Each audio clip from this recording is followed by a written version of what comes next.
This is a filmography of Steven Spielberg with an eye towards Minority Report, the film that we'll be studying in this class. Before I begin, I'd like to acknowledge the immense contributions of Stephen Rowley and James Bardinelli, whose essays have contributed as main sources to this filmography.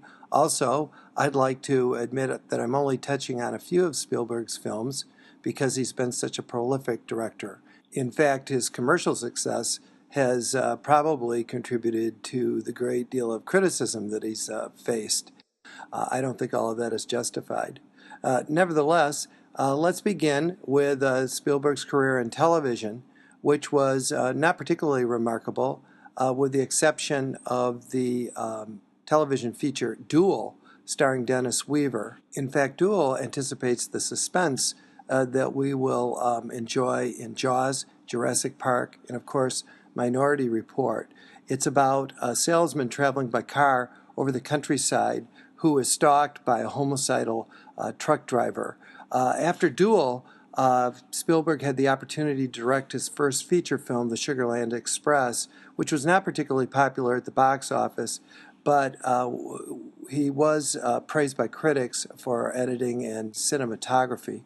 His body of work resulted in Universal Studios offering him the director's chair for Jaws, which of course was an ultimate tremendous success, despite the fact that it was nearly shut down due to delays and budget overruns, which is rather ironic because its budget was $40 million, much less than a typical feature today. But of course, we all know Spielberg persevered, finished the film, and the result was that after Jaws, he was a millionaire and had terrific autonomy with his later projects.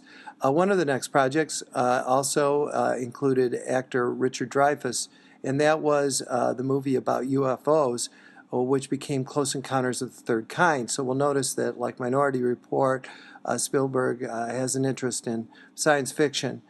Close Encounters was a critical and box office hit, and it gave him his first Best Director nomination. Interesting, this was followed by a flop.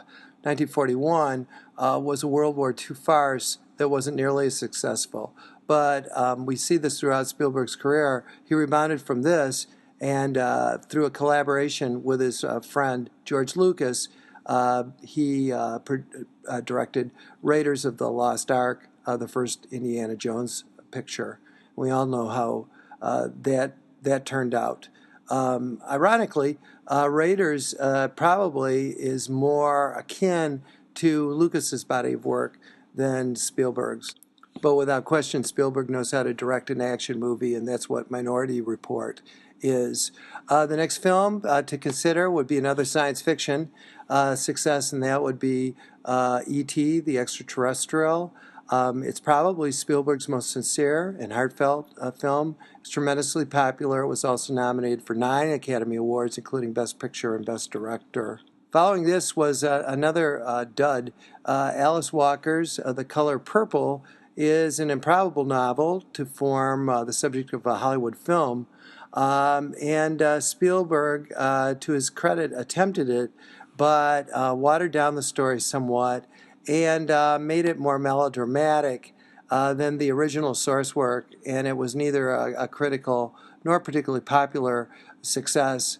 But again, he rebounded, this time with Jurassic Park, which is a terrific suspense film, although it has a rather weak script, and we don't connect with the characters in the same way that we did with E.T. For example, there were tremendous advances technically in the film, and we'll see that Spielberg is a technical master in Minority Report as well. Now, Minority Report is neither just a sci-fi romp or an action picture, or for that matter, just a suspense picture. It does have a philosophical side. And in the 1990s, we see Spielberg turning to very serious topics. 1993 was the year of Schindler's List, which was a climax of Spielberg's quest to be taken seriously, and also to come to terms with his own Jewish heritage. He'll revisit that subject in Munich more recently. It's a beautiful black and white film, and it even has a documentary feel to it.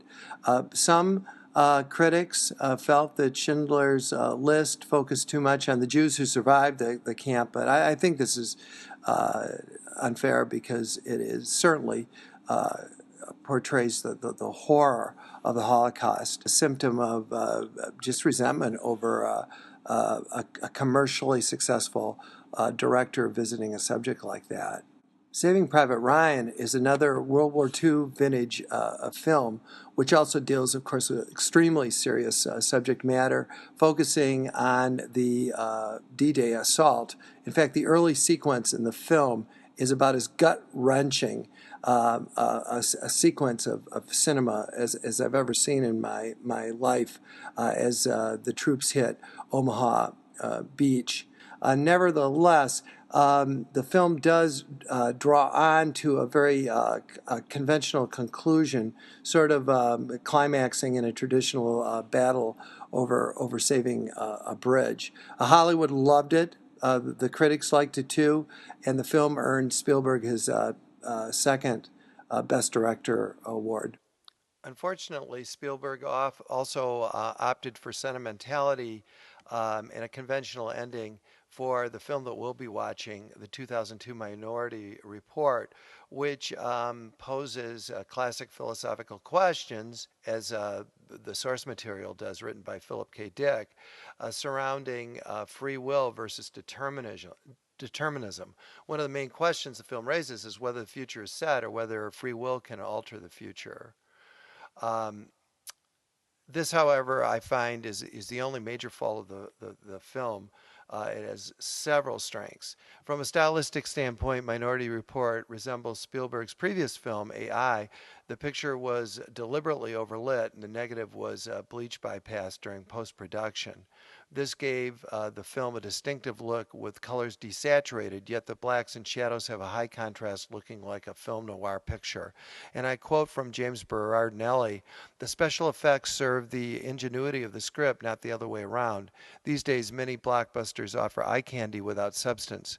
The computer-generated graphics are blended seamlessly, and the live-action shots are often make it difficult to tell where the effects end and the real-life aspects begin."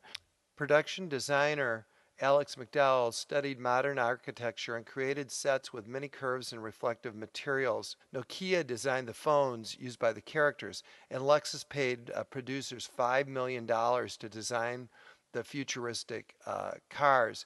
But in fact, even this serves the themes of the film, mostly to depict the lack of privacy and excessive publicity in the future society. The stunt crew for the film was the same one used in Tom Cruise's Mission Impossible, and was responsible for the complex action scenes that we'll also be studying.